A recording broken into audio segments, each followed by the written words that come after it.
మొట్టమొదటిసారిగా మేము 2005లో మట్టపల్లి దేవస్థానాన్ని దర్శనం చేసుకున్నానండి.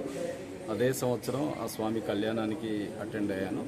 అక్కడ ఆ స్వామి కళ్యాణానికి అటెండ్ అయినప్పుడు తలంబ్రాల బియ్యపు గింజలపై నరసింహ నామాన్ని లిఖించాలని అనుకున్నాను, కానీ అది నేను రాయలేకపోయాను.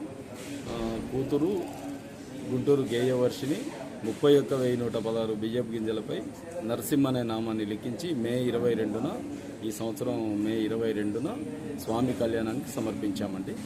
తర్వాత ఈరోజు ధర్మపురి లక్ష్మీ నరసింహస్వామి సన్నిధిలో 11,116 బియ్యపు గింజలపై శ్రీ నరసింహ 6 అక్షరాలను లిఖించిందండి.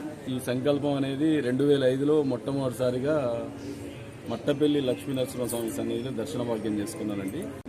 ఆ టైంలో తలంబ్రాల బియ్యపు గింజలపై నరసింహ నామాన్ని రాయాలని నాకు ఆలోచన వచ్చింది, కానీ నేను పూర్తి చేయలేకపోయాను ఆ కార్యక్రమాన్ని.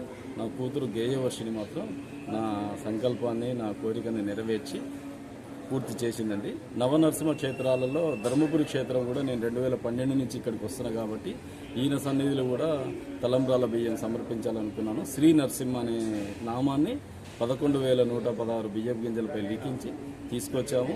ఇక్కడ ఉన్నటువంటి దేవస్థానం ప్రధాన అర్చకులు కానివ్వండి, మరియు ఈవో గారు, సీనియర్ అసిస్టెంట్, వీళ్ళందరూ కూడా ఈ దేవాదాయకు సంబంధించిన వాళ్ళందరూ కూడా అనుమతులతోని పాప ఇప్పుడు లైవ్లో రాస్తుందండి. ఉదయం 6 గంటల నుంచి 12 గంటల వరకు కూడా మౌనం ఉపవాస దీక్ష తీసుకుంటూ మళ్ళీ ఇక్కడ కూడా రాసినటువంటి తలంబ్రాల బియ్యం ఈ స్వామి కళ్యాణానికి సమర్పిస్తామండి.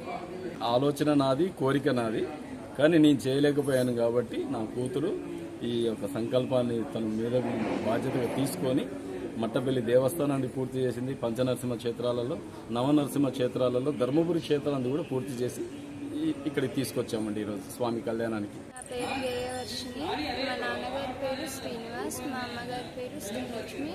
ధర్మపురి లక్ష్మీ నరసింహస్వామి టెంపుల్ అనేది నవనరసింహ క్షేత్రాల్లో మన తెలంగాణలో ఇదొకటి. అయితే ఇంతకుముందు నేను నరసింహనామాన్ని మట్టపల్లిలో 45 రోజుల్లో 31,116 నరసింహనామాలు రాసిన తలంబ్రాల్ని మట్టపల్లిలో సమర్పించాను కళ్యాణంలో. ఇక్కడ ఇప్పుడు శ్రీ నరసింహ నామాన్ని బియ్యపు గింజలపైన రాశాను. 11 రోజుల్లో 11,116 బియ్యపు గింజలపైన రాశాను. 6 గంటలు రాశాను. మా నాన్నగారి కోరిక ఇది. ధర్మపురి క్షేత్రంలో నవనరసింహ క్షేత్రాలు మన తెలంగాణలో ఇదొకటి కాబట్టి ఇక్కడ కళ్యాణంలో రాసి సమర్పించాలనేది మా నాన్నగారి కోరిక. ఆయన కోరికను నేను నెరవేర్చాను. చాలా హ్యాపీగా ఉంది. స్వామివారి అనుగ్రహంతో ఇదంతా చేసినందుకు చాలా సంతోషంగా ఉంది. For more videos like this, subscribe Big TV channel.